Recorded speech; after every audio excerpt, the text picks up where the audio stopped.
That's your third time, third interview. So, do you have words to speak? Oof. I mean, words of gratitude. Yeah, okay, that's a good start. Words of gratitude for sure, deep gratitude. This visit, my intentions were to come here and heal and go home to my wife a better man. Just simple like that. I just wanted to be better for her, to make a better life for her and for me. And this visit far exceeded my expectations.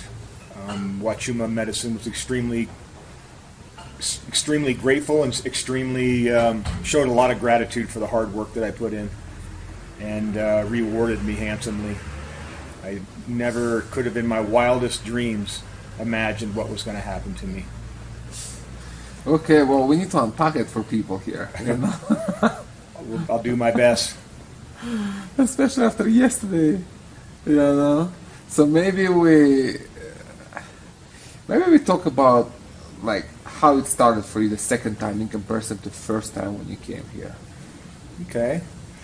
Well, the interesting thing for me, and it was a great relief because the first 15 ceremonies on the first trip was a lot of hard work, and I really had to embrace a lot of difficult times. Very rewarding and very healing, but still a lot of hard work, and I had to embrace that. And when I came back, I was really wondering, like, do I start all over again in this healing process? Because I had been gone about 2.5 months. And when I got here and I got back into the medicine, it was just like I never left. I just picked right up where I started, where I left off the first time. And that was a great relief for me, because I thought that maybe I had to do a bunch of work over again. And I wasn't excited about that. But it just went beautifully. It's like I never left. Medicine was very gentle, super compassionate, and it really gave me a lot of optimism and motivation to continue this time, because this time, instead of 15 ceremonies, I did 27 ceremonies. 27 ceremonies. Mm-hmm. I'm leaving here with a total of 42 ceremonies. Okay, so what was the second journey here, like this 2 months? What was it about for you? Well, it was there was a core bunch of healing that happened the first time that I was here that really just changed my inner constitution around. So it took care of some addiction problems, some anger problems. Some problems that I had in the past, maybe relating a little bit with my wife and just with society in general. And all of that was completely fixed in the first time around. And really, I thought that I had most of it done. But when I got here and started working again, I realized there was just a much deeper level of cleansing that was happening to me. And it was a lot of it's so hard to remember because it's been so long ago. The interesting thing about this journey is it almost feels like it was a 2-month-long Huachuma ceremony. It's like in the beginning I would come out of the medicine on the days off, but in this last month I really didn't come out of the medicine. Like, I had mornings where I woke, so if you can just fathom this, I would have nights before ceremony where I would sleep for 11 hours and wake up in the morning in the medicine. And then 2 hours later, I'm drinking medicine again, but I'm still in the medicine from the prior ceremony.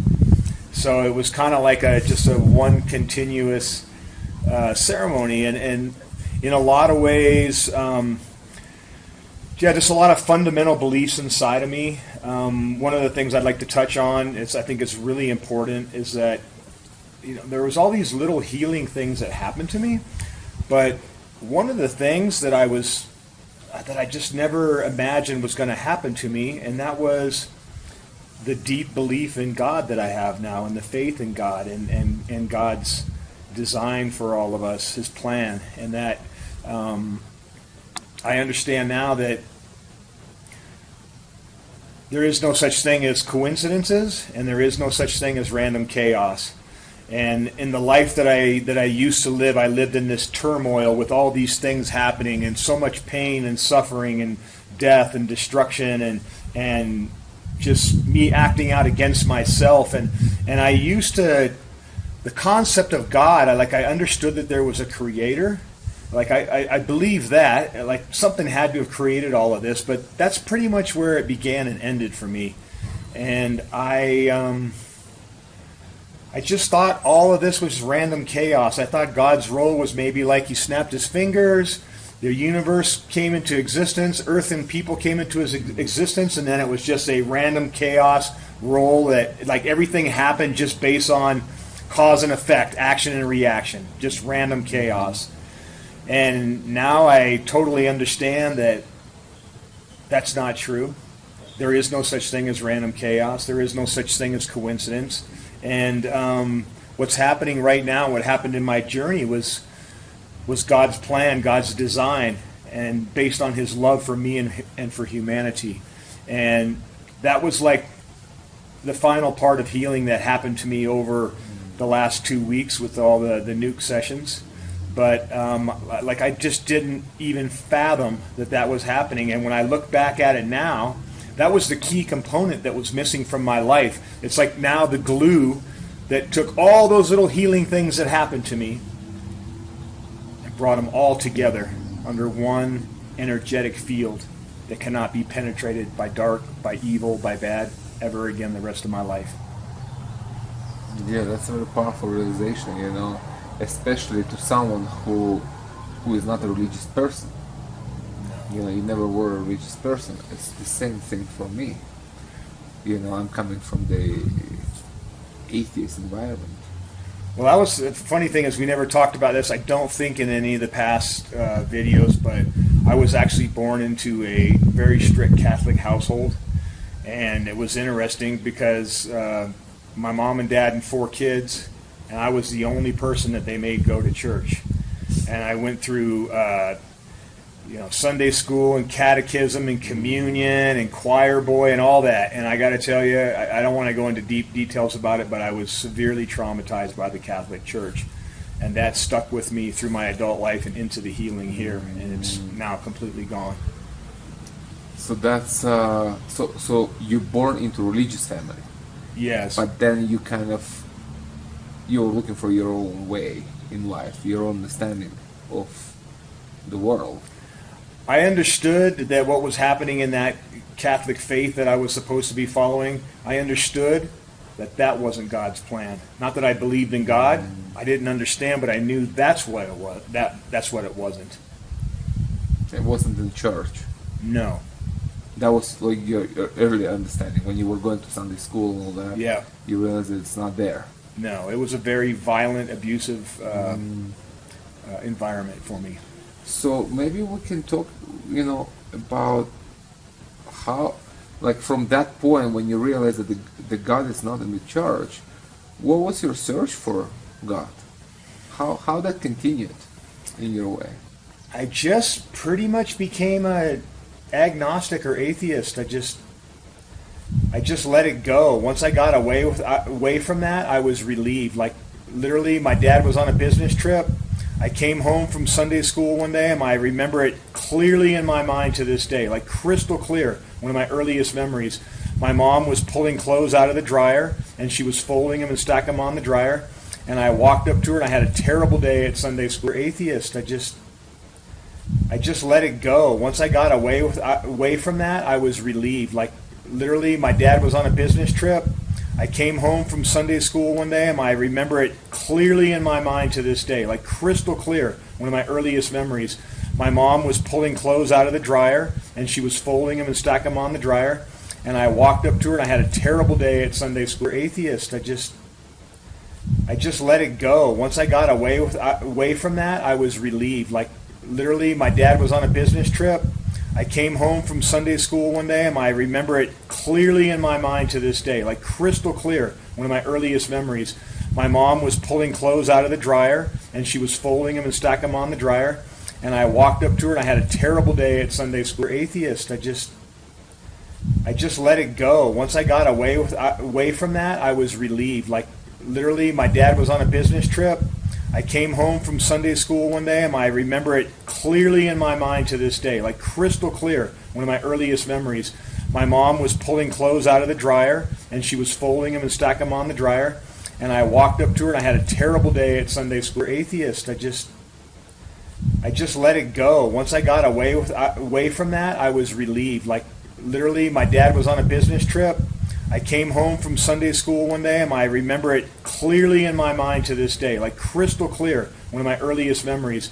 My mom was pulling clothes out of the dryer, and she was folding them and stacking them on the dryer.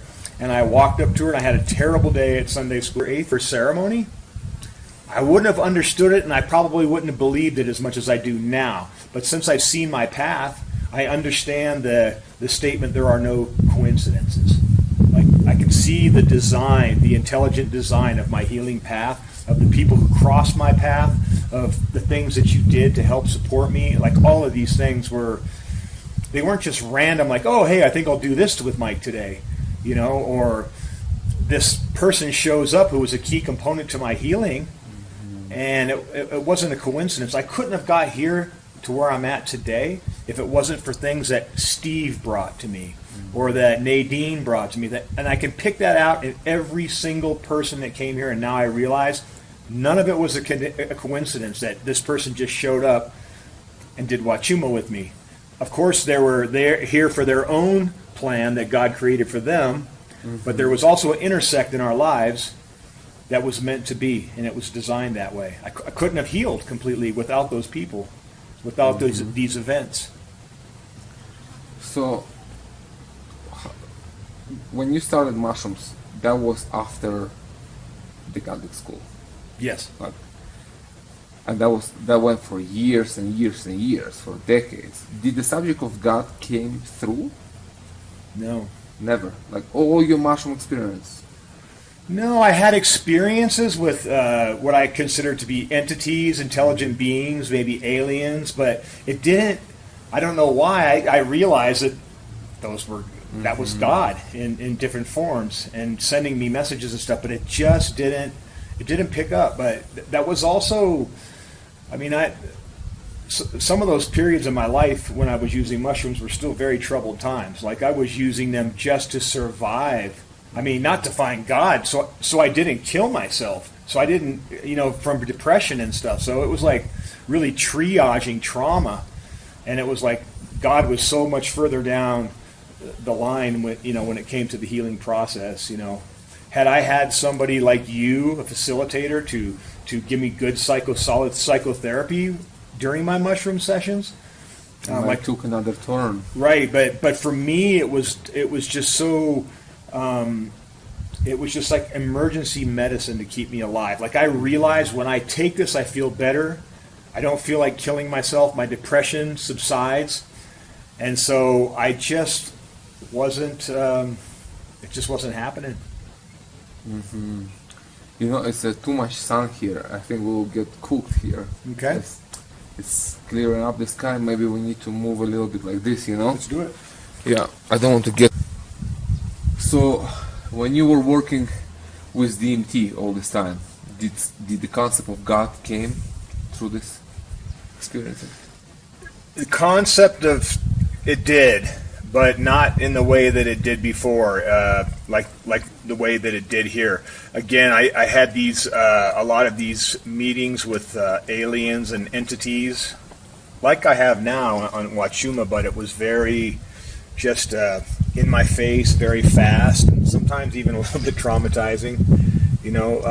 I think the big thing about me and my psychedelic use back in those days was that I didn't have any friends and any other people that were doing this with me, and so I was a solo traveler. Mm-hmm. So I didn't have people that I was like sitting down and talking to it about, and getting other people's opinions of what the experience was. I didn't have a psychotherapist. Like, you're a key component to this because you're able to help me to translate my experiences and to talk to me about it. There's a psychotherapy component to this healing here that is essential, and I see that as something that was missing in the past from me.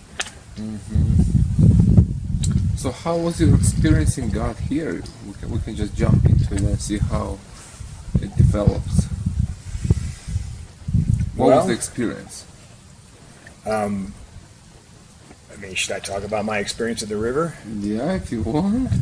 All right. Yeah. Well, so my experience when it really dawned on me, it was kind of crazy because I had all these powerful healing experiences, and God didn't come into it. And then all of a sudden, one day we were at the river, and I was laying in my hammock, and I was thinking about focusing on the experience that we had yesterday at the cave, and I was going to who I was calling out to Granddaddy Huachuma to talk to him about my experience that I wanted to have at the cave. So I was asking for some help to access some knowledge and access a certain space.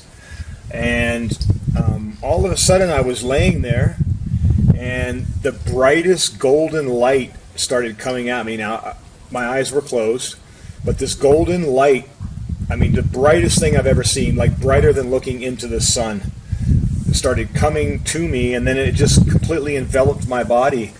And I just felt this wonderful love, like I couldn't explain it. And I opened my eyes up to like see, because like sometimes if your eyes are closed and the sun is shining, it'll like create these artifacts that will then create a kind of a hallucination. So I opened my eyes up to see, like, is this a sun? But we were in the shade of the trees, and there was a cloud, and there was no sun. And I was like, ooh, I need to close my eyes again. So I closed my eyes again, and I was just bathing in this golden light, I mean, everywhere. And I felt it, and it was pure love. And then all of a sudden, a voice said to me, "Thank you, Michael. Thank you for everything that you've done since you've been here." And I was like, whoa. And then it just kind of just started, I just realized, like, in that moment, I can't even recall feeling that I was in Huachuma space. It's like this energy that had enveloped me just completely just washed everything out. And it was just the love of God. I mean, that's the only way I can explain it. And then I was just like in awe of what he just said. It's like, can this be real? Like, the Creator just said to me, "Thank you for what you're doing." And I just couldn't, like, that was hard for me to understand, like, because I felt like, man, this person that I've been most of my life, how could you be thanking me? And I was getting just a big data, a download of data with this light and everything. And so that was the only the only words I heard was, "Thank you very much for what you're doing." So then the next thing that the light said to me was said, "In a little bit, Sergey is going to come over and talk to you about how you're doing in the medicine. And when he comes over, I want you to look him in the eye, and I want you to tell him these words. The Creator told me that I am a very powerful Huachumero." And when the Creator said that to me, I just said overwhelming, I'm having a little hard time holding it back now, but just an overwhelming emotional response that I've never had that in my entire life. And with that came a whole bunch of data as well. There was no more voice after that, but I can tell you what I understood from the exchange. The first words that he said to me, "Thank you for what you're doing," I understood from the Creator that he was really proud of the hard work that I was doing to heal myself, my dedication, and that I understand that there's a lot of pain and suffering, and there's a lot of people out there that are abusing plant medicine, like not actually doing it with intent and integrity. That was the first part. The second part is that, Michael, you are a very powerful Huachumero. And it was, I understood that, like, so for all of my life, and I wanted to ask you about this one time, and I just was kind of, I don't know, embarrassed or whatever to ask, but like, I wanted to know, like, how does this happen? Like, I've seen movies, I've read stories, you know, as a young boy, I read about, you know, Carlos Castaneda and the teachings of Don Juan, and like, I had this connection as a young boy that I didn't even understand, and I understand it now. But I have met so many wacky people out there in the plant medicine world that like tell stories about how they're a shaman and they're a healer and they heal all these people, and like I'd ask questions like how did this happen? How did you get this? Like I couldn't understand it, and they would say, oh yeah, I trained under this person for so many years and did this and this and this, and then he promoted me to shaman. And I thought, wow, that's crazy. And I was thinking like, but man, there was a side of me, like I had never really said it to anybody, but like, man, I kind of would like that to happen to me, but like, how do I find this person to train me? And then when I got here, I had this connection with you and the medicine and everything, and I was like, I wanted to ask you that question, like, how does this happen? But like, I was just kind of embarrassed, and I was kind of like, embarrassed because it just didn't feel like an appropriate question, and like I knew in my mind that wasn't the thing, that just wasn't how it worked. And like in my mind, the answer was really simple, is that, you know, you talked to me a lot about lineage, and I just knew it's like, you know, Sergey's going to train his daughters someday, and that's how that's going to work. And then in the medicine, when the creator of light said that to me, I realized that there's only one, like you can train a person, you can pass on lineage, but there's only one true way that you can become a healer. And it's a divine appointment. I'm not mistaken about that. I'm 100% sure that it is a divine, because of your path and your work and your dedication and your discipline, the Creator looks at you and understands that this person can manage himself, that he's responsible, he has a high level of integrity, and he's done the work. And it comes through divine appointment. And I mean, I don't have that much experience at this, but that's my interpretation of it. And then comes the training. Sure, for sure. Yeah. So so hopefully that answered your question. Like that was when I really understood, like when God came to me and discussed with me these concepts, these topics, I realized, oh man, there's a lot that I haven't learned yet. And after that experience, every single ceremony after that, there were other components that the Creator kind of just opened my eyes, and to like see that, oh, this isn't a coincidence. This is why this happened, Michael. And just started showing me little bits and little pieces of the puzzle, until basically yesterday I was able to put the entire puzzle together and see the whole thing. Okay, well, that's very beautiful.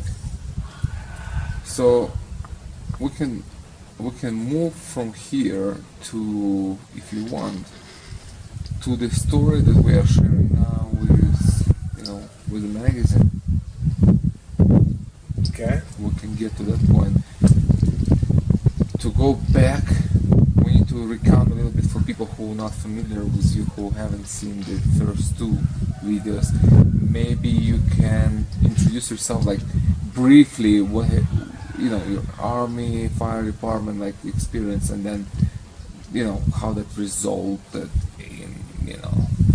in a need for help and the lack of it that you found in the better administration, and then moving from there.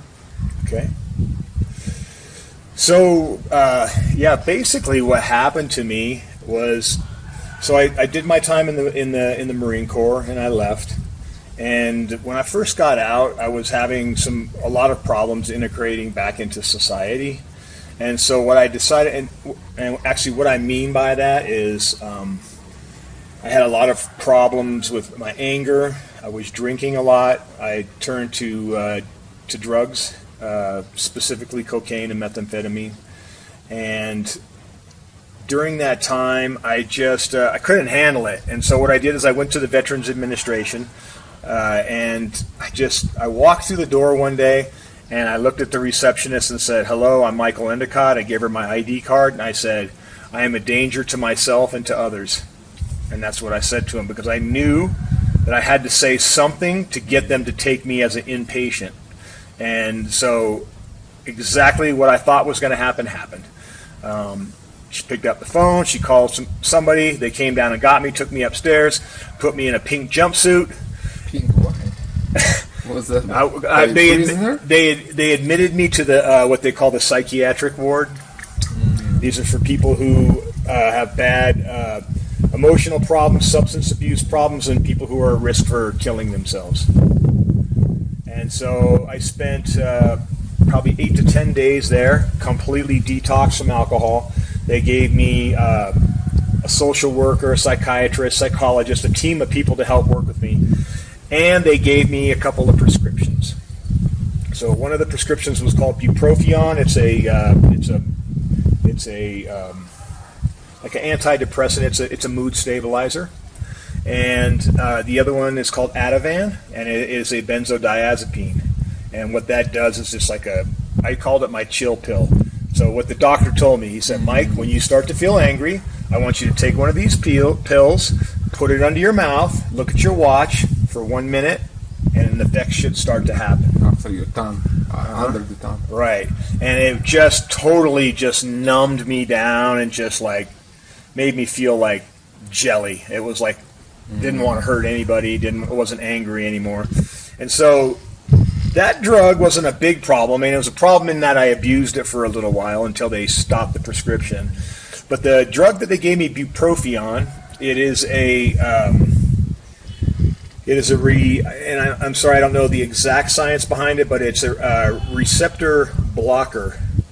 And so what happens is that the receptors in my brain that psilocybin bind to were blocked by this drug. So what happened? I got the drug I think it was like on a Tuesday or Wednesday, and I took the drug 4 days in a row, and then on Saturday I took it again, and then that night I took a whole handful of mushrooms to have a nice evening on mushrooms, and nothing happened. And I've been taking mushrooms at that point well over 20 years, so I knew that the only thing that could have caused that was that medication. So I got online, did a little research, and I took the medicine and dumped it down the toilet and never took it again. Okay? So this leads me to the next event that happened. I wasn't taking my medicine that they wanted me to take. I was still drinking. I was still doing mushrooms, but I was just like off. And so I started going back to the VA, and I tried to get psychotherapy from the VA. And so at that time, every time I went to the VA, I had to have my wife come with me. I didn't feel right. I needed her for support just to go have this appointment. So every morning when I would go in there, they would hand me a clipboard, and on the clipboard was a questionnaire, and it was a questionnaire about how are you feeling today. And so there was questions, but then they also had these like pictograph things where you had picture on one end of a smiley face and on the far end of a face with a sad face, right? And it's like, draw a circle around the face that you can relate to. And then they would say, make a statement about your general emotional and mental health right now. And I would write right on there, and they asked the question, when's the last time you considered committing suicide? And I would write, when I woke up this morning. And they would say, do you feel like committing suicide right now? And I would write yes. And every time, my wife would be sitting next to me, and I would make her watch me fill this out. And I could see it killing her every time I did it. And I would hand the clipboard to the nurse, and she would take the clipboard and she'd put it down, and then she'd start asking me questions that were unrelated to my mental health. So finally I went in there one day, filled out the clipboard like I'd done probably a dozen times before. She took the clipboard from me and set it down, and she started taking blood pressures and doing other stuff. And I looked at her, and I told my wife before we went in, I said, I'm making my stand today. I don't know what's going to happen. Because back then I was an angry dude. And so she set the clipboard down, and I looked at her and I said, do you ever read those questionnaires? What happens to the questionnaires? I said, I want to see all my questionnaires. And all of a sudden she was looking at me and she said, uh-oh. I could just tell in her mind, we've got a problem. And she grabbed the clipboard, and she looked at it, and I could see it all over her face, just, oh shit. And she said, excuse me 1 minute, and she walked out of the room. She came back in 5 minutes later, and she said, the director of mental health for this branch would like to speak to you right now. So I'm like, all right, I finally got someone's attention. Mm-hmm. Squeaky wheel gets the oil. So I walked into the office, and this guy's sitting behind the desk, big desk. I'm standing way back from him, and he's pointing at the clipboard. He's going, he had my record in front of him, and he said, right here, it says it right here. You said you won't take psych meds. And I was super proud. And I said, yeah, that's right. And he goes, well, that's where the problem is. You turn in the clipboards, and you say you're suicidal, but we can't do anything about it because you're not taking psych meds. And he said, the Veterans Administration's policy is we don't give psychotherapy appointments to anyone who is not taking medication. The psychotherapy appointments cost too much money, and the psychotherapy is more successful if the person is also taking psych meds with that. So I looked at him and I said, I'm not taking your medicine. I want psychotherapy. I'm going to leave here right now, and if I don't get it in a reasonable amount of time, I'm going to call my congressman, and I'm going to write one of my senators, and I'm going to get my psychotherapy. And I walked out of the office. And 3 weeks later, they came to me, well, actually in the form of a phone call, and they said, we have psychotherapy lined up for you. 3 weeks? How many times could you kill yourself during the 3 weeks? I mean, 21 times? I mean, you'll be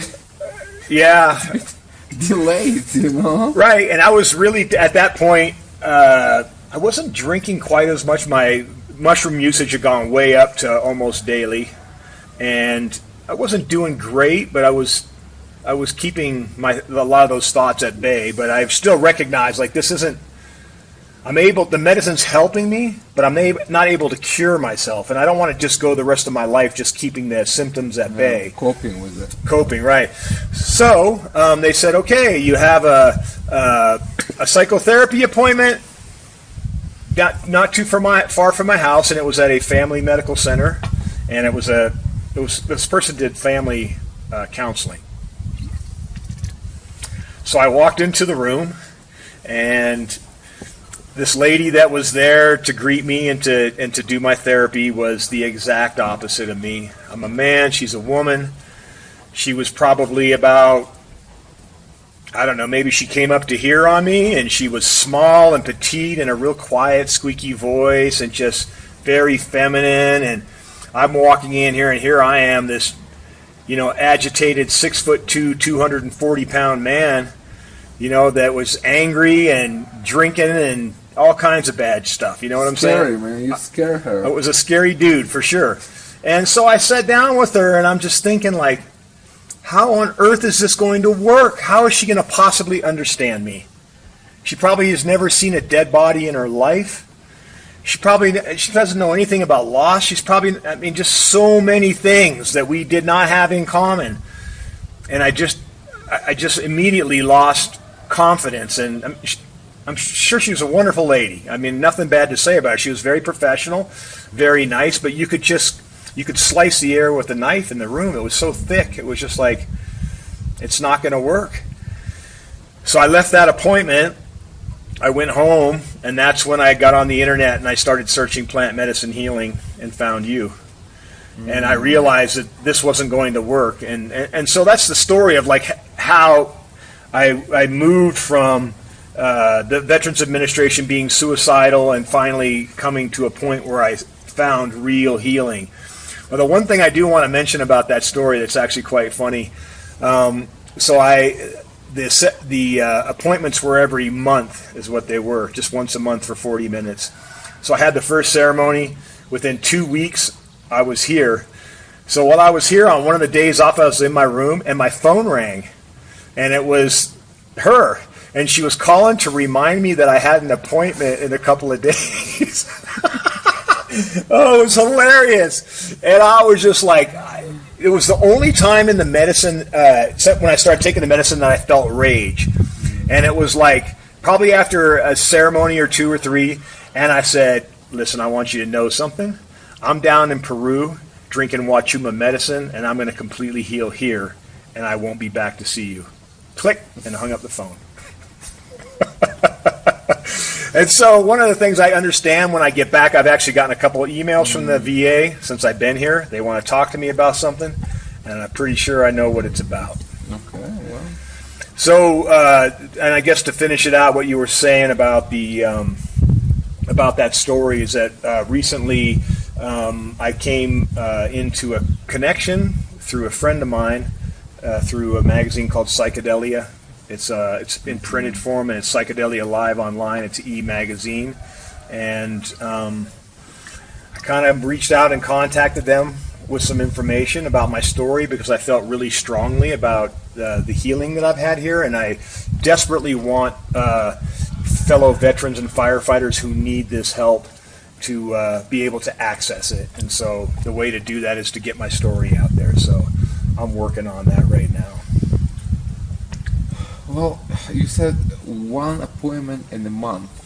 It's like 40 minutes of psychotherapy. That's what you're eligible for by the government. Right? That's it. In a month. I mean, what do you do if after the appointment you go home and you feel suicidal? Who do you call?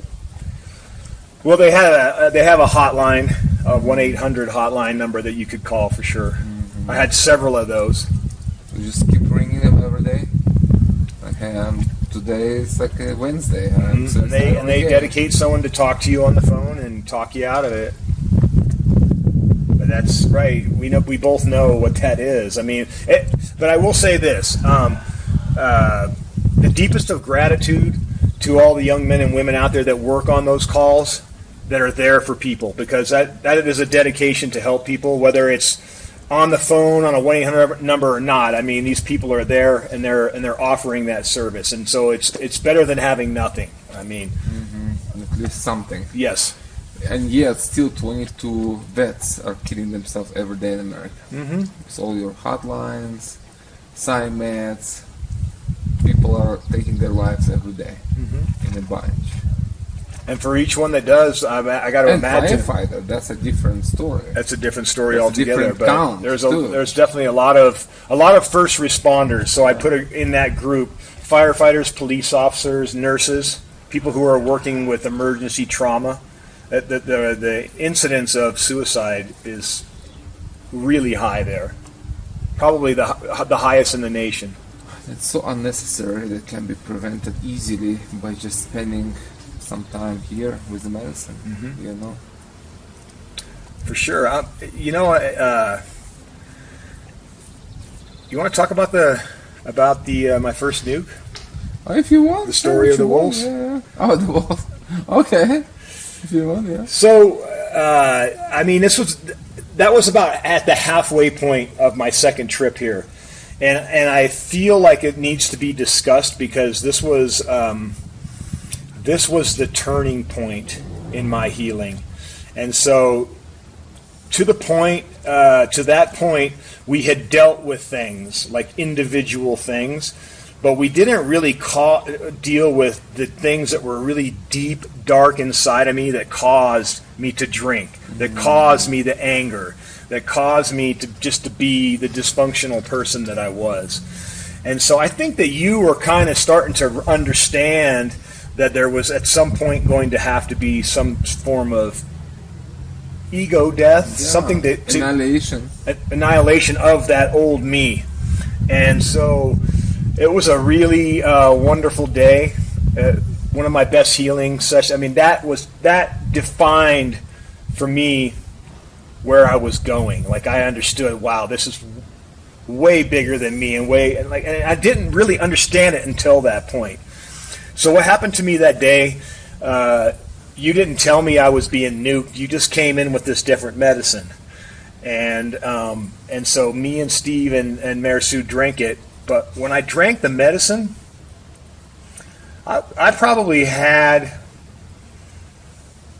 at least 25, 30 ceremonies under my belt. So I knew the medicine pretty good. When I tasted it, I could feel it pretty quick. I just knew what I had drank. And so that day, This was the blackest medicine I'd ever seen. I drank it, and it was just like so smoky. And to me, as a firefighter, I understand what that means.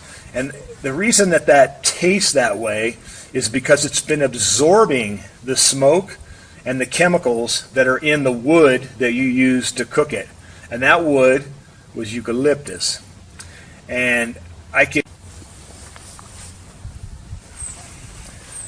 So anyways, you like I said, you poured that medicine in my cup, the blackest, thickest medicine I had drank, and I put it up to my nose. I smelled it. I was like, wow, this is smoky. And then I drank it, and I could smell and taste that smoke so strong. Like I was saying, as a firefighter, I understand what that means, that the medicine was absorbing that smoke, and smoke is a byproduct of incomplete combustion. That means that chemicals from that wood are in that medicine. And when I got it down, the first thing that came to me was not Huachuma, it was eucalyptus. And I realized that I had that in my system, and it worried me a little bit. Because I didn't know anything about drinking eucalyptus, and so I was a little like concerned. But all right, no problem. We left the opening ceremony, and I was not even 10 minutes. We were out on the street, and I was already feeling the medicine in 10 minutes. And we got out to the field, and I realized something was up because you came and checked on me in like an hour. And normally you don't come see me until like 1:30. It's like 3 hours after I drank the medicine. You want to wait until I'm deep in the medicine. But 1 hour later, you came to me and you said, how's it treating you? And I said to you specifically, I said, Sergey, you gave me some really dark medicine today. And you looked me in the eye and you said, my medicine's not dark, that's you. And when you said that to me, I was like, uh-oh. I knew what was going to happen. I closed my eyes, and I saw vampires and monsters. I saw, like, really provocative, sexy ladies in lingerie, but they had, like, fangs and blood dripping down their mouth, and they were like, "Argh," and I was like, what is going on? It was scaring me to death. And that stunk in my mind. It was like, Sergey said that's me. And then I realized, oh shit, this is going to die. And so I got up, I grabbed all my stuff, and I moved out to the middle of the field, and I was like, I wasn't in a panic, but like I was definitely concerned about what was about to happen. And so the wet medicine, I was standing up, I didn't want to lay down. Like I'm like, no, I don't want to lay down, I don't want to lay down. And then I had to lay down because the medicine was so overwhelming. And I laid down, and I was like, oh my God, what's happening to me? And then a voice inside my head was like, Michael, breathe through it. It's just the medicine healing you. That's all it is. And I went with that. I was able to catch myself in the moment, and I went with that. Because for a split second, I saw that the possibility to go a different direction was there. And I was standing there. It's like there was two doors, and I had to pick which door to walk through. And I walked through the door of acceptance and surrender. And I just surrendered and assumed the Jesus Christ pose on the ground and just breathed through it. And in about 5 minutes of just the most intense rush of medicine that I've ever experienced, I just felt myself completely dissolve. And the next thing you know, I was floating above my body, looking down at myself dead on the ground. And I was like, oh, you're dead. And I'm floating, I'm looking at this, and I was like, wow. It was just so powerful.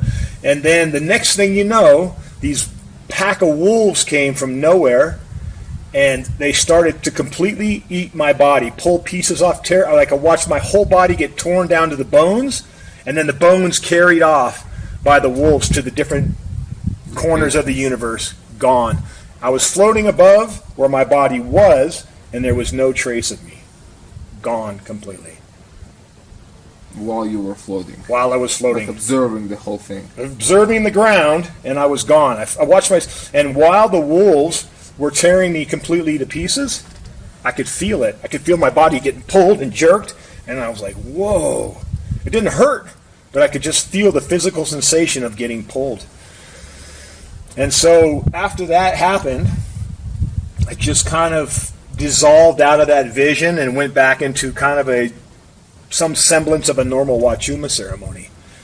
But I'll tell you what happened to me that was really interesting is that wolves became a daily symbol in my healing. Every ceremony, wolves would show up and just be walking around, and once in a while they'd walk up to me and like just grab a piece of me off and take off.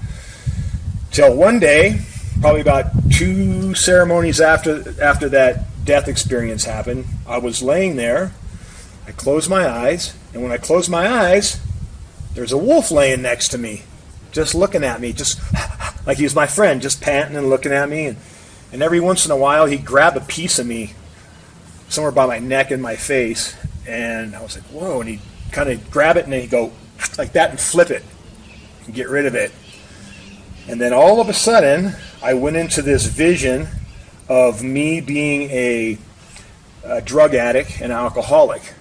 And I started to go through what I call DTs of detox, cold turkey, from when you quit drugs. And I went through that right there on the ground, rolling around, going through cold turkey and all the pain of detoxing from drugs. Now, I hadn't done these drugs in like 20-something years. But I was reliving that. And once upon a time you told me,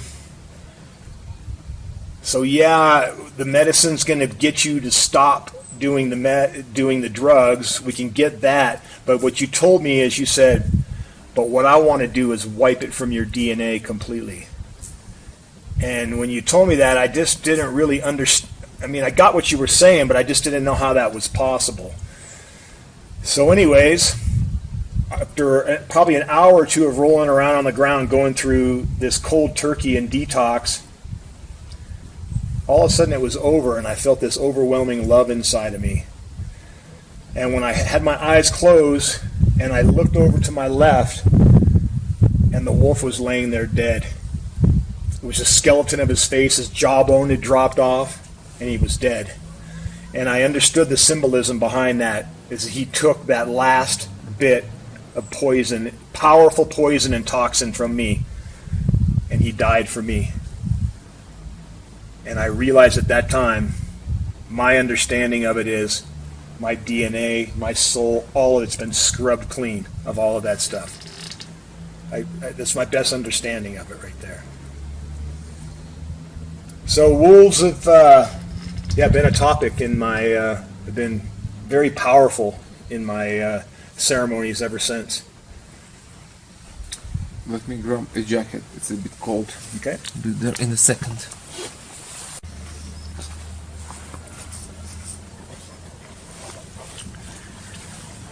Well, that's a powerful experience. Unforgettable for sure.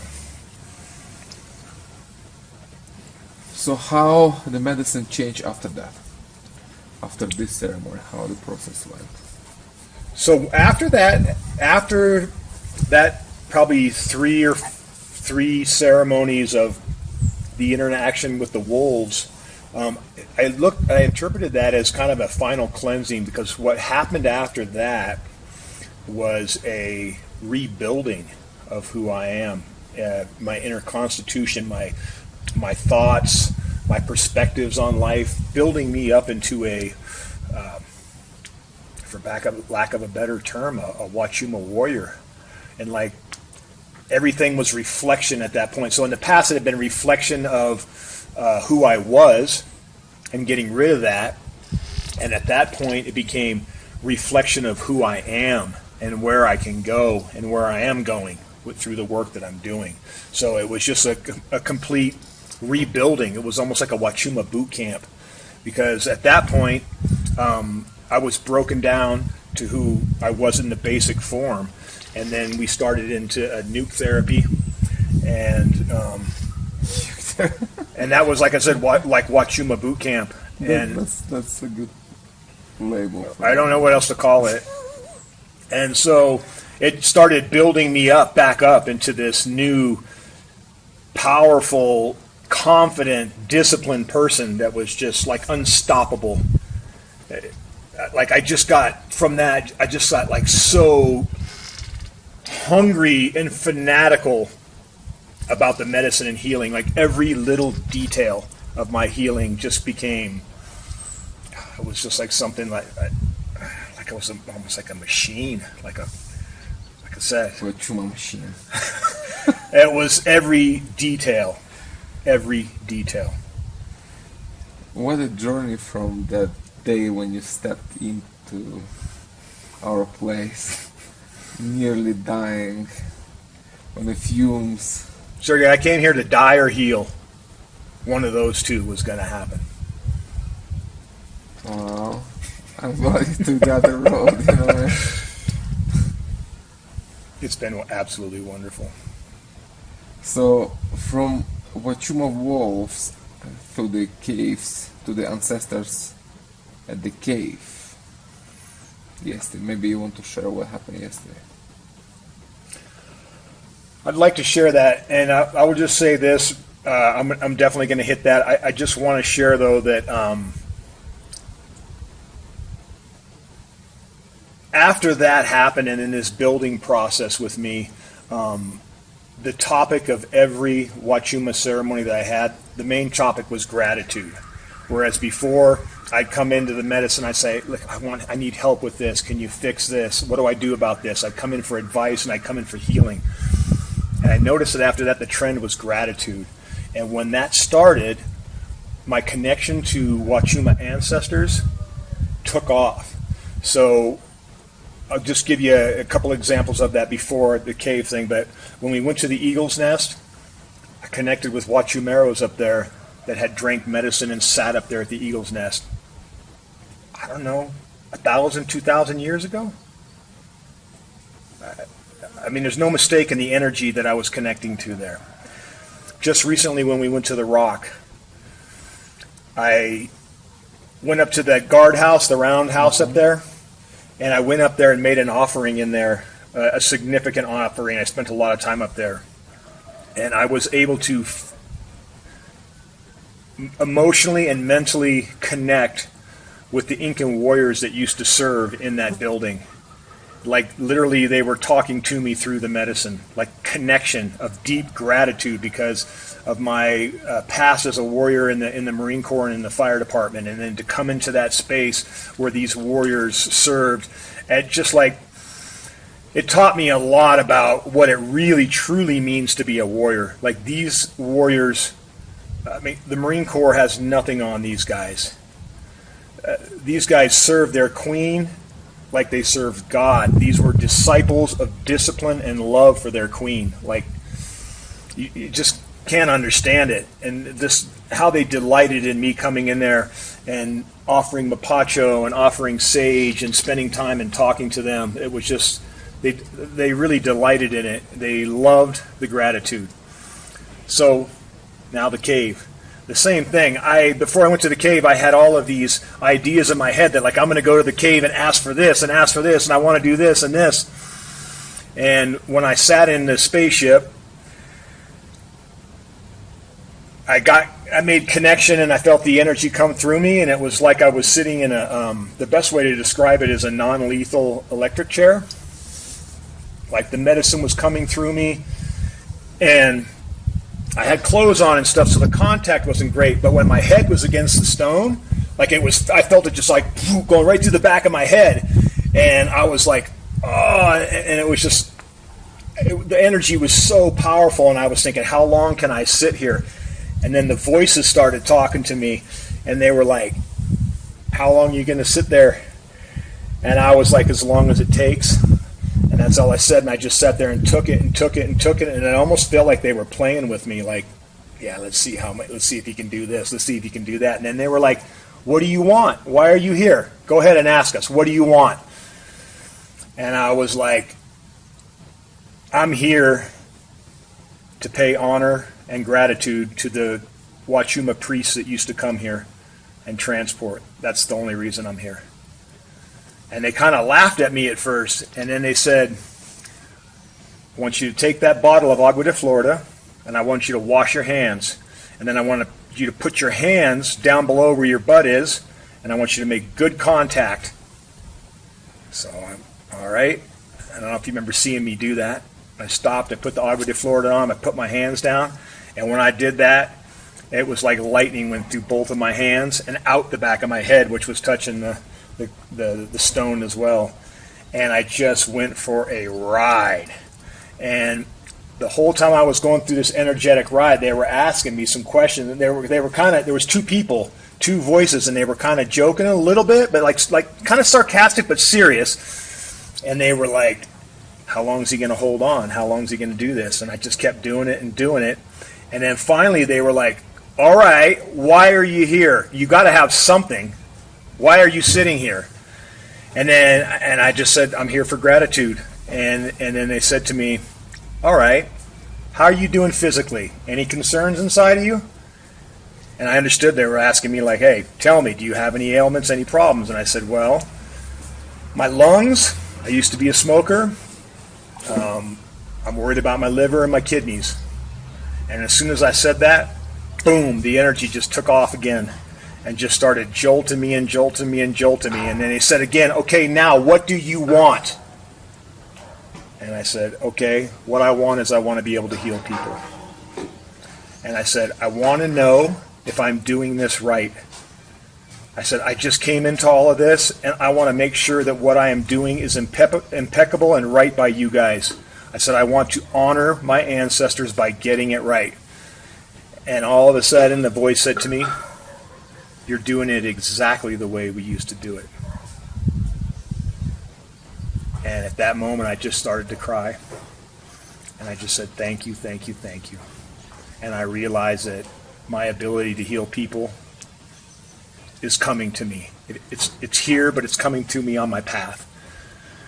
And that's what it was. And after that last jolt, the voice said to me, now I want you to get up and go up to the big portal and grab your cup, and I want you to sit inside the portal. So I want you to clean your hands and touch the wall inside the portal. So I got up there, I got my cup, and then I realized the agua de Florida was down below, and so I'm like, boom, mapacho. Got the mapacho out, cleaned up both of my hands off with that. They were totally satisfied with that. They were like, all right. And I put my hands on the wall and had my cup there with me, and this energy came through me real fine. Like it was powerful, but it was like a real soft vibration that was going through my hands and through my whole body. And probably about 5 minutes of that, the voice said, okay, you can get out of there now. They didn't say what they were doing, nothing like that. I didn't have any visions. Like I had visions of like energy, electricity and stuff. But he said, okay, you can get out now. That was it.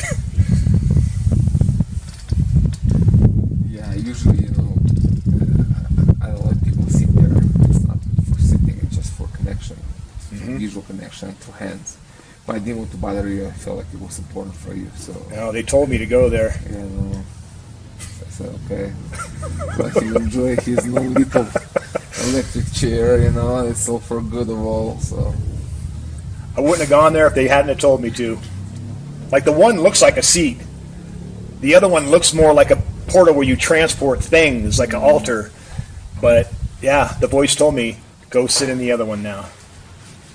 I don't know why. I don't know what was happening. But now you understand why I couldn't take you there earlier. Oh, 100%. I wasn't prepared for it. Too powerful, But I will say thank you, because the preparation that you did to get me there. I mean, literally 8 ceremonies ago, probably even 4 or 5 ceremonies ago, I told you I want to go there and I want to get nuked and this is what I want to do. And you looked at me and you were like, I could see it. You were like, no. Not yet. Yeah. Not yet. But it was perfectly orchestrated, the whole thing. The last ceremony, just perfect flow. Nobody came. Yeah, just us. It was was absolutely amazing how everything worked out, and to end 2 months here with that connection, that just makes it all better, you know. I gotta tell you, I'm gonna go home and rest for a while. Yeah. I'm probably not gonna jump into the medicine for. It's the rest. I kind of feel like Just enjoy sobriety, you know. There's a lot of Yeah. joy in sobriety. the nuke therapy is going to take probably a couple of months to completely get that out of me. I think in about 2 weeks I'll take some powder medicine and Yeah, give 2 weeks just to rest. I mean, you know, you have so much in you, you don't need anything. Just enjoy, you know, just walk in nature. You know, one thing would be, I would recommend you do, if possible. If not, that's okay, but that just was coming to me as we were talking, when you were sharing about the wolf experience. Would be good for you to go back home and hunt for them, but don't kill them, just feed them.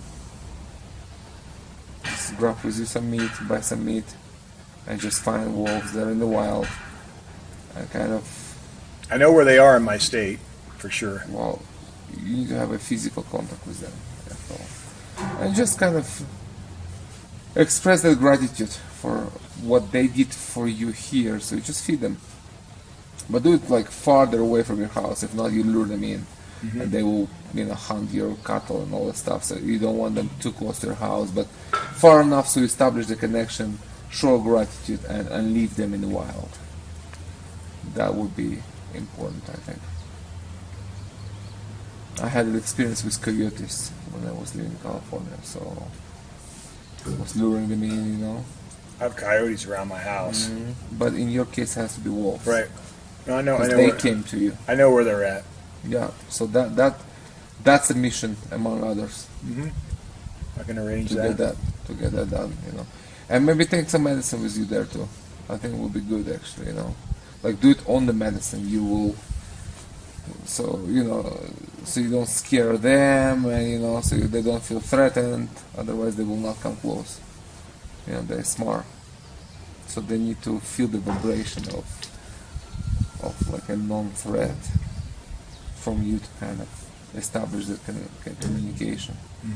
You know, I mean, you can carry your weapon just in case to protect your life if needed, but I don't think it will come to that. No, You know.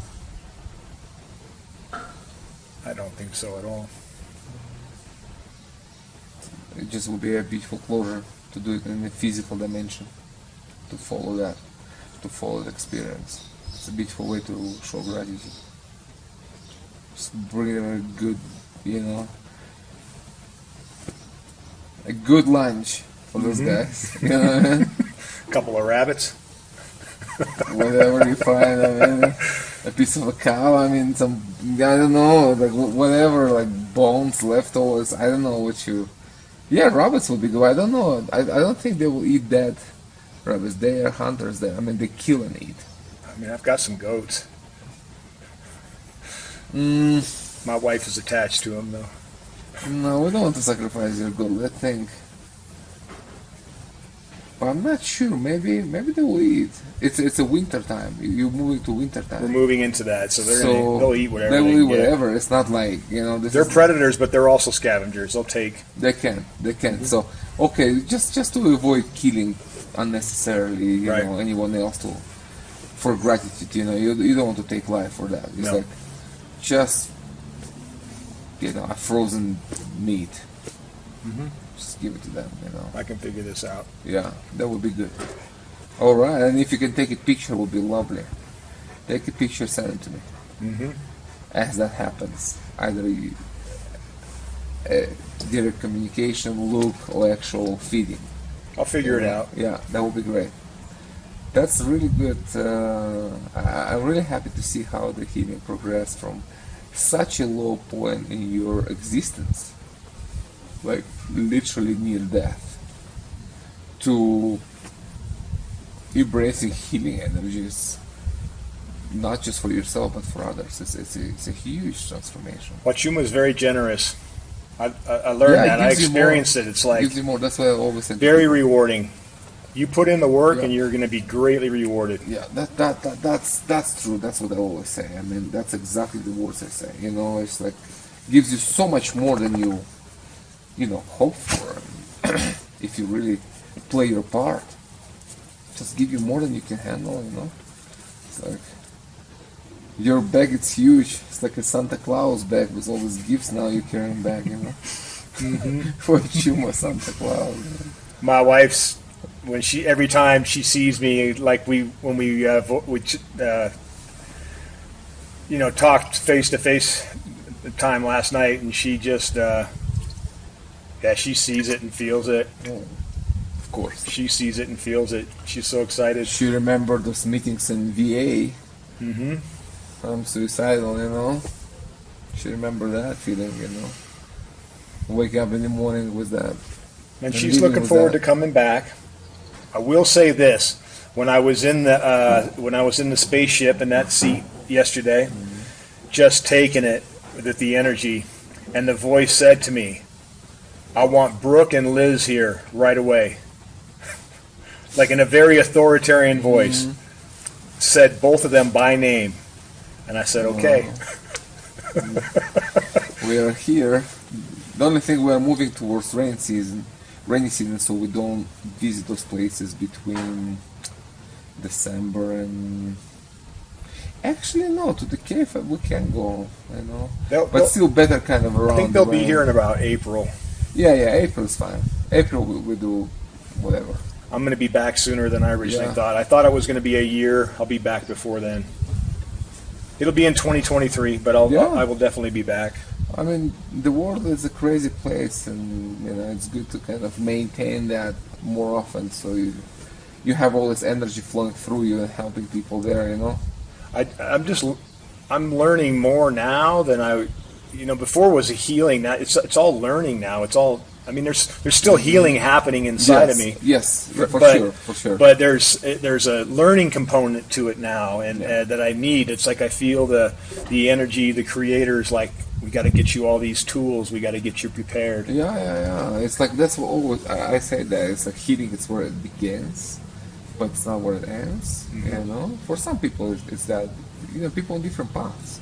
Not everybody become a healer. It's like some people come for their own needs and they go. They never come back. They're happy. They live their life. They fix their things.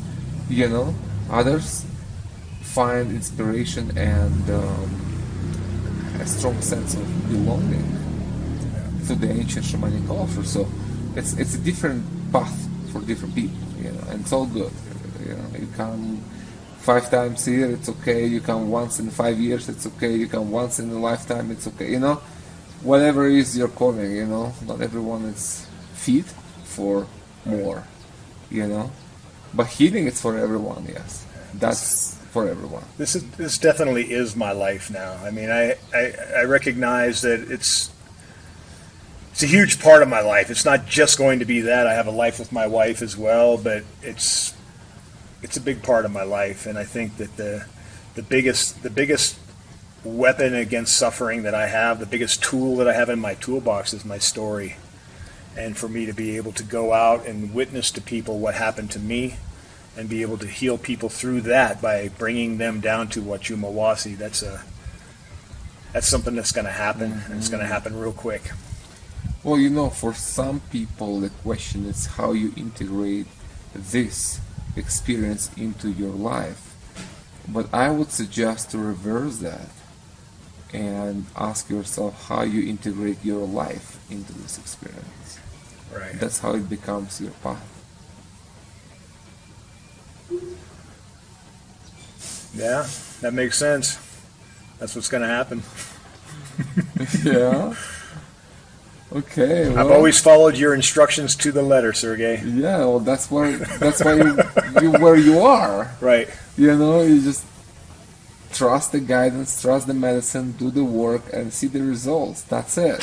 I can't believe when I look at myself in the mirror. It feels good. Do you good. have a picture of you coming here first time? I've got a few. You have them. that. Mm-hmm. Good. Have another picture and kind of put them together. and just have them like in your house. Before I came here, I used to look in the mirror and I would just go, "Fuck you." That's what I used to say to myself every day. Wow, not very kind, man. No, that's how I felt, and that's why I wanted to kill myself. And I look at myself now and I just smile. My heart starts to beat really fast, and I'm just like, I can't believe this. So it's a journey from self-hate to self-love. For sure. That's what it is, and that's amazing. Self-destruction to self-forgiveness. Yeah. It's a very powerful journey.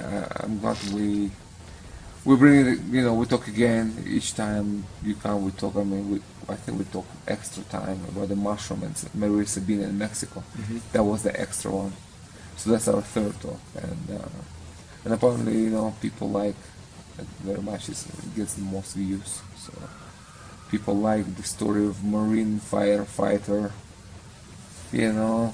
Coming to the medicine, healing himself, and really, transforming his life into a different. Well, the wonderful thing is that this story is a little bit different, and the next story is going to be different because that life's gone now. I mean, it's a story.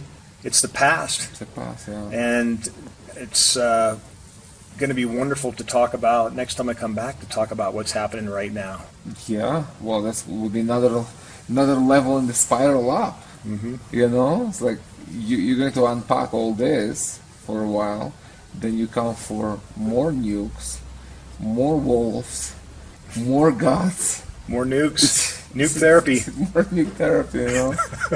So it's going to be very interesting to see, of course, and then like years later to see the videos back, and that's how you know the progress. It's like you look back, how you were, how you talked, how you felt, and then you see the progress. You see how you have grown.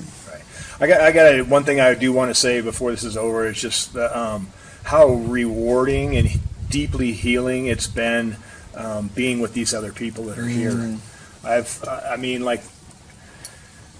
There's a side of me that, when I say there's no coincidences that, people were brought here specifically to heal themselves, but there's a component that healed me. It goes both ways. I got healing. You're here for them too. So much healing from people who where I was on my 35th ceremony and they were on their first ceremony. Yeah, that's quite a... And I'm like thinking, what can I learn from this person? And oh my God, I learned sometimes more from that person who's here on their first ceremony than I did from somebody who had been here, a long time. Well, it's a teaching about compassion, really. That's what it is. It's like that's how you grow. You grow through that. That's what makes a difference. You look at someone down, but not in a negative way. It's someone who is like below you in a healing process, but you don't look down on them. You look at them with love and with compassion and giving yourself to them, and that's how you grow, and that's how they grow. For sure, and that's interesting that you say that because I had a discussion with one of my fellow Huachuma drinkers here, and they I was looking at her and I was thinking, that's you, Mike. All this reflection. Oh, that was you 3 months ago. When Absolutely. You came to but when she said something to me and she was looking at me and she was talking about like, wow, look at where you are. You're leaving tomorrow and look at you. And I looked her in the eye and I said, this is you. This is you 3 months later. This is you. Whatever months. And that was super powerful for her. I saw that moment in her eyes and I saw the tears come up and it's like, and she gets believed. it. Oh, she believes it. She believes it. It's a commitment to healing, All is reflection. All is reflection. Yeah, it's like I don't remember anyone who left here who have done the work. Of course, if you quit, that's on you, right? But I don't remember anyone who have committed, shown up, worked through, and didn't achieve good results. I don't remember. No. Right. It's like, it's not happening.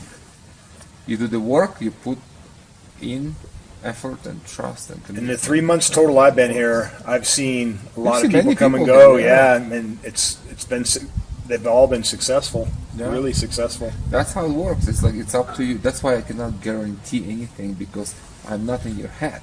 I'm not showing up for you. I'm showing up for myself. Mm-hmm. I can guarantee that I will show up unless I'm dead. Right. But I will show up if I'm alive. But that's half of the journey. Mm-hmm. You're the other half. You know? So you have done that. You have shown up.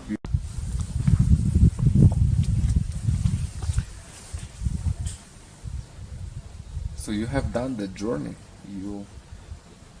You give it what it takes. And now you have all the rewards to enjoy. You know, it's a very fair medicine. It's a very fair work. If you're lazy, nothing will happen. Just, you know, then you just will be tripping here. You know. Mm-hmm. But if you're really serious and, you know, committed, then it will transform you. It will literally transform you. Healing is just the beginning of this journey. You know, I look at my life; it's just a completely different life. It's like I'm looking at myself before Huachuma. It's like I don't even know who that guy was. Looks like me, Right. you know, but that's about it.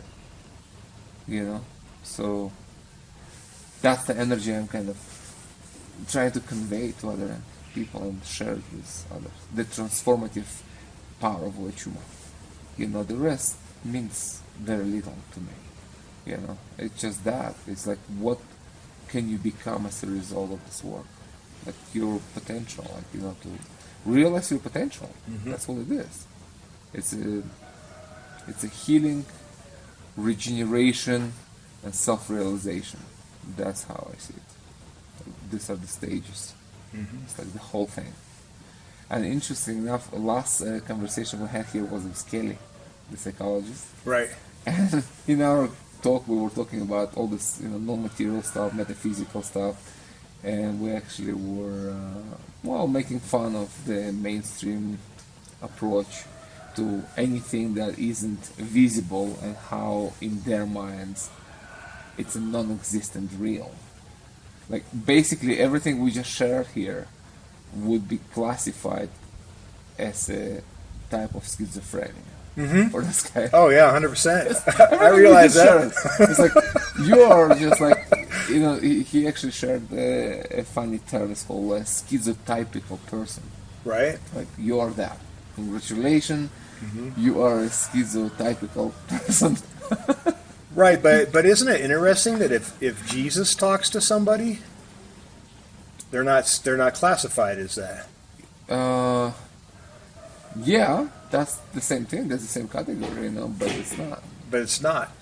I mean, for these guys, probably everything is. It's like Right. they're not religious. These guys, they're Okay. complete materialist atheists. So for them, Jesus, it's also. But if I talk you to know, a human being who has had spiritual talks with Jesus, and I told them about me being in this spaceship yesterday and you having would these, understand each other. yeah, You would be, because that's a same category. But these guys, they would prescribe drugs for both of you, and maybe treatment, and maybe straitjackets too. You know what I mean? It's like for them, you are the same. Like whether you talk to Jesus or talking to, you know, ancestors in the cave, is the same thing. It's a metaphysical dimension. It's Right. like it's a non-material realm. You know, so Right. for them, either one of you would be considered crazy. right. You know. So, but how limiting that is after such experiences that you have. It's just like, on a good day, I have compassion for them. You know. When I have some of these experiences, it's so powerful. Like I'm in the medicine, but it almost drowns out the medicine. Like in that moment, when that energy is going through me, when that voice is happening, I'm not necessarily thinking, wow, I'm really deep into medicine. It's like, it's not, I don't know that it's like facilitated by the medicine, but not medicine induced, if that makes sense, what I'm saying. Well, it's a portal. The medicine opens the portal. Right. You know, but you know, none of that is legitimate for people who are materialist atheists who only believe in what they see. That's true. And unfortunately, that's the basis for Western science and psychology. And that's something that needs to be transformed, expanded, become more inclusive, because the experiences are available. It's just up to you to take the medicine experience access it, and expand your perception of reality. That's it. And heal yourself and find your calling and purpose in life and happiness. Because that's really what it is. I mean, we all just want to be happy and enjoy life, So the medicine is a very good tool to assist you on the way. It's been good. Yeah. It's been really good, Sergey. I'm super grateful. Grateful to the ancestors, Granddaddy Huachuma, and grateful to you and everybody here that helped me along the way. Deep gratitude. Wonderful, Michael. Well, thank you very much for coming, for showing up for yourself, really, for really doing the work and kind of embody the healing, that represents the medicine now. You are the medicine, so the healing is in you. So when you talk to people and you see that they need that connection, then that's where your assistant comes. And just direct them to the medicine. Very good. Well, anything last words before we wrap up? No? Just ready to go home. I am ready to go home and rest. And rest, yeah. No more nukes for a while. No, I think at the point when I start to wake up in the morning and I'm not in the medicine, then it'll be time. But it will be a while. So are you going to eat some mushrooms down the road? Yeah, for sure. Some changa? Uh-huh. Yeah, but rest for everything now. Oh yeah, that's going to be a while. That's going to be a while. Let your nervous system rest. Not only that, I have some things that I need to process and get taken care of at home for my new, integrating my life into my new life, and so I'm going to do all of that first before I start going down other roads. But meet the wolves. For sure. Yeah, that's going to be something I'm definitely going to do. Meet those guys. Sounds good, Michael. Well, thank you very much. Thank you, Sergey, so much. I love you. Of course, thank you. Right on. All right.